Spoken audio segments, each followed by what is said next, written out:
Over the last number of years, you've probably noticed that we've been kind of starting our firewood a little later every year. It's due to a number of factors. One, we're getting a little bit older. The heat sometimes is a little bit less bearable than it used to be 5-10 years ago. And although usually we start hitting it really heavy around mid-August now through to October, we've usually got at least a couple of cords done by now. But it's just been exceptionally hot and humid over the last few weeks, and that combined with a lot of rain has kind of pushed us into kind of being a little behind. So we're going to start kicking it up again. Hopefully over the next couple of weeks, our deer fly and our black flies will disappear or dissipate, and we'll be back to just having to put up with mosquitoes in the forest, which is not that bad considering. So in the coming weeks, you're going to see that we're going to get back to firewood more and more often, and hopefully I'll have a little more frequent videos for you folks to watch or enjoy.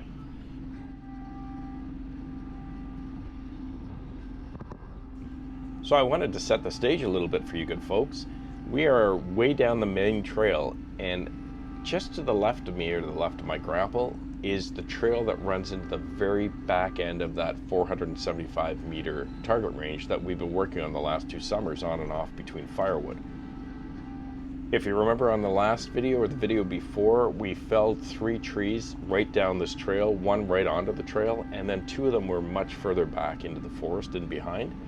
However, we've got to get out there and we've got to start doing 2 things. One, there's a number of those logs that are meant for the mill, and a lot of folks have asked me that in the past. Usually when we're out, we're felling trees, Guy will identify what logs he wants to be taken to the mill and which ones are going for firewood. In this case, because we're so tiny and tight in here, we have them intermingled, of course, and we need to get the firewood logs out of the way to get to the mill logs. About 100 feet up the trail behind me, Guy has positioned the log trailer. So what I'm doing right now is I'm trying to get rid of the logs that are for firewood, because we need to feed that Eastonmade access. It's hungry. It's been sitting there. We put it there about a month and a half ago, and it's dying for a meal. So right now I'm moving out the smaller logs that we're going to be using for firewood. As I come to the mill logs, I'll grab those logs. You're going to see me go back down the trail, and then I'll load those onto the log trailer.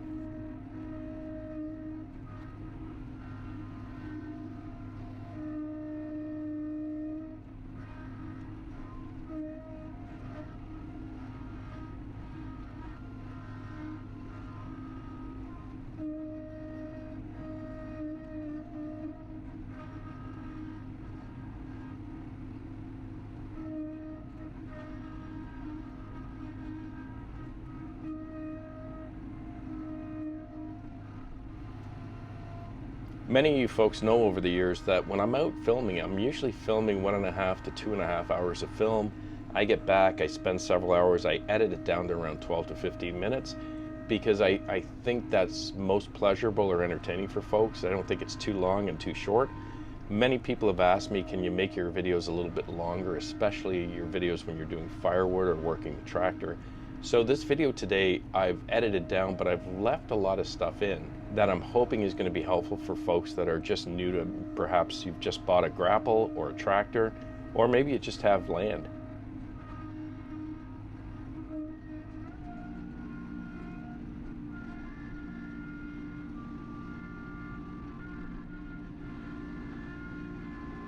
And you'll see today I've left a lot of footage in that I'd usually normally edit out, because I'd like at least for those folks to see what it is that I do to manipulate those logs around, because my primary goal when possible is to always try to balance my load in the grip of the grapple.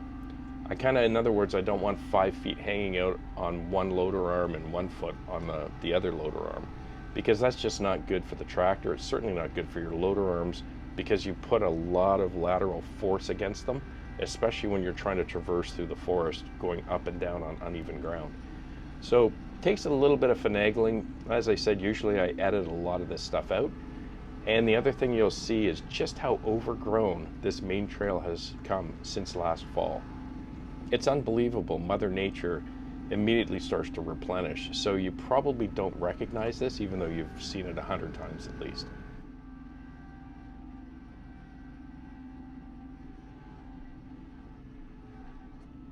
You may notice that there's a lot of times today where I do a lot of work trying to maneuver the logs, drag them or push them into place, get them lined up in order to get a good grab.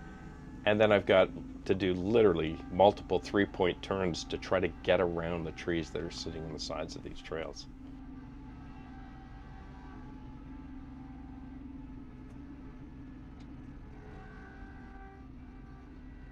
The forest is so flush, but it's really good practice trying to work the grapple as well as the tractor, trying to weed my way around in such tight spaces. In fact, you'll probably notice sometimes I'm taking these logs down through the range, and other times I'm taking them back out down the main trail and then through the intermediary trail that goes right to the axis.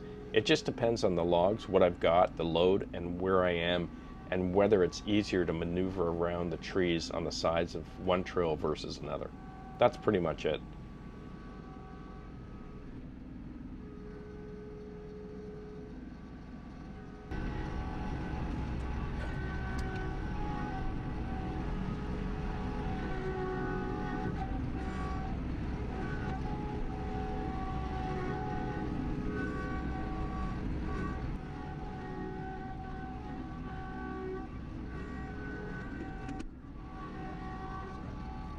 Another point which I just want to point out again for Guy and Husky Bob if they're watching, I've asked them so many times to try not to cut the logs longer than 8 feet. And the reason for that is twofold. One, it's a multiple of 16 inches. And two, our trails are only about 7 or 8 feet wide at the very most. So when you've got a 10 or 12 foot log that you're trying to maneuver through a small trail, you're constantly backing up or weeding or bending or twisting around the trees on the side of the trail.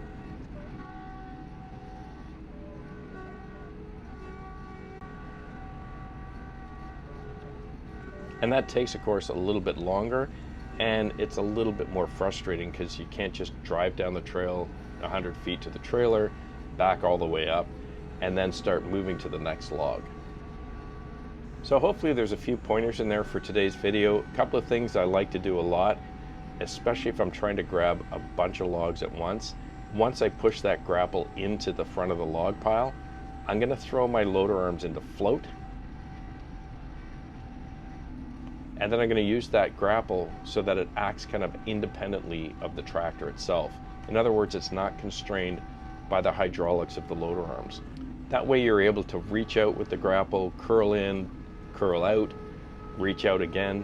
You can do whatever you want with that grapple, and you'll notice that your front tires never leave the ground, and the weight or the stiffness of being tied to those hydraulics doesn't impact or affect your ability to grab what you need to grab. So I think at this point I've got most of the logs out that are going to the mill. They're on the trailer, and I think at this point Guy has headed his way back to where the mill is, up by his woodshed. That means it's time to start picking up the firewood logs and getting them down to the Eastonmade axis. And the first thing we do, of course, is we're going to grab a couple of really small logs, long logs but small diameter, so we can rest those on the ground so that we have a place to put the rest of the logs so they're not sitting on the ground.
And hey, on an unrelated note, I know I have not issued a lot of videos lately, and I wanted to give you a little bit of an update on some things that have been happening. I haven't been up at north as much as I used to be because many of you know, and I appreciate the support, I have another YouTube channel called Laser Nug. LASERNUG. I started to get into lasers about 2 years ago, and just recently I finally got my online website or retail store up and running just a few weeks ago. Still needs a few twists, tweaks, got to do a little better on the pictures and those kind of things. And I've been working on that website as well as learning how to do different products on these lasers. So it's been keeping me in the city more often than I have been in the past. Pretty exciting for me and the family because it gives us an opportunity to do things together. I've got a number of different products already up on the website that I'm selling. So that's been keeping me really busy, and I'm super excited and very pleased at how well received the products are that I put on that website. Hopefully if you've got some time in the next few days, you can jump on and check it out. It's lasernug.ca, and you'll see a number of different products there. I've already started working on my Christmas ornaments and Christmas decorations, and things are going really well for us. But again, on the negative side, or the unfortunate part of that, is I don't get up into the forest or up to the cabin as much as I used to. So it's kind of a bittersweet thing. But hey, check out the website if you have time, and for those of you that subscribe to my Laser Nug channel on YouTube, thank you so much again for all your support. I really appreciate it.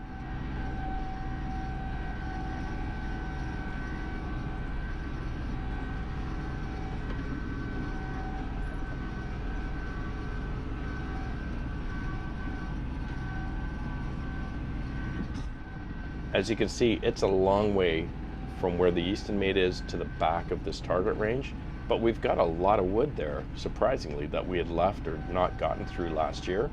And so we need to clean up the floor of the forest, so to speak.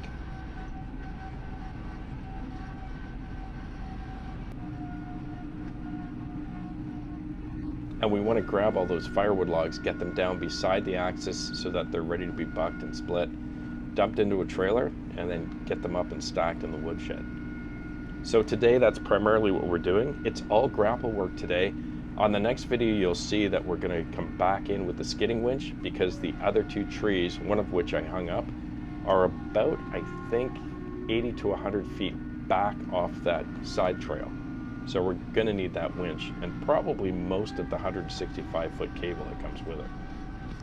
One of the challenges when you're working in the forest, you've got a lot of different obstacles to work around, as well as the fact that you're trying to maximize every load because it's a long way back down to the splitter.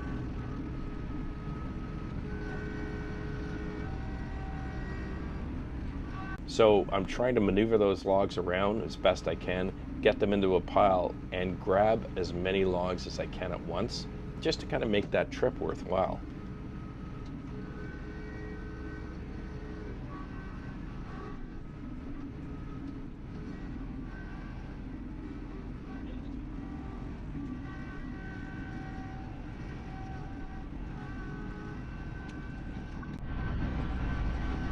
A lot of these logs that I'm picking up off the floor are kind of small in diameter, so when possible I'm trying to pile them up, maneuver them around on the ground so that I can get a big grab of a number of logs to make that trip worthwhile back down to the Eastonmade axis.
You probably noticed that the stumps are all still sitting there. And a number of you were thinking, GP, that's a really good firewood sitting there. Why aren't you cutting them down?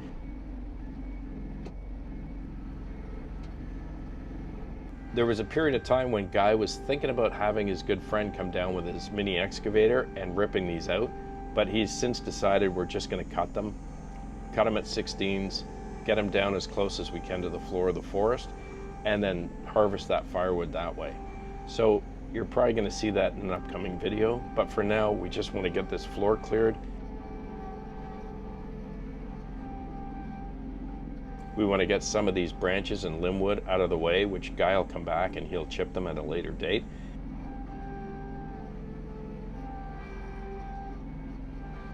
And we're just looking to recover the rest of the firewood that we've left on the forest floor.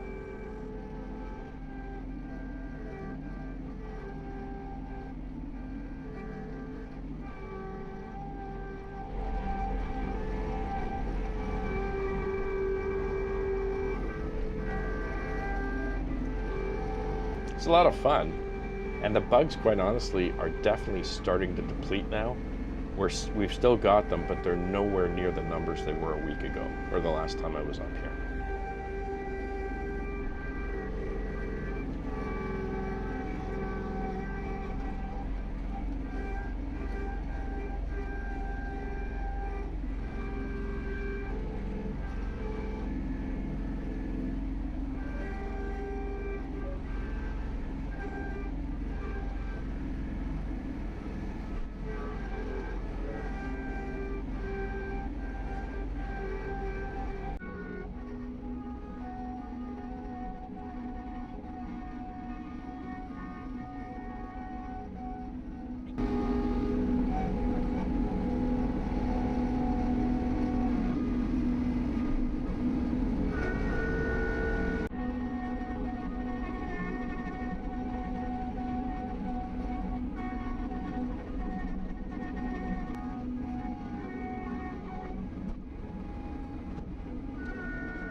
So that firewood pile is building pretty nicely around the Eastonmade axis, which means we're going to have to sharpen up those saws and get out and start bucking and splitting pretty soon.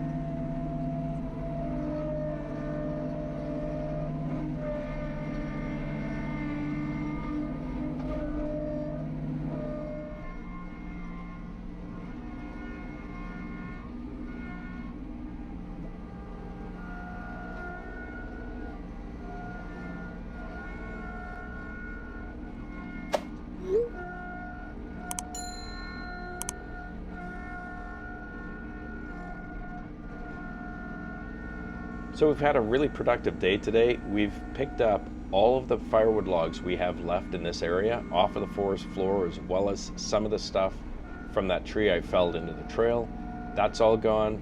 We've got a nice big healthy pile of firewood logs by the axis, which we'll get to at some point shortly. And on our next video, you're going to see us, we'll be back with the skidding winch. We're going back into the forest at the end of that trail, and we're going to drag those two other trees up and into the clearing so we can buck them and get them over to the axis. Thanks so much for hanging around, folks, and I'm sorry that we haven't had a lot of content lately. It's just some things kind of change over time, as you know. And I'll try to get out here and get some footage as much as I can during the next coming weeks and months, as always. I hope you folks are having a great summer, and I'll see you again on the next one. Cheers.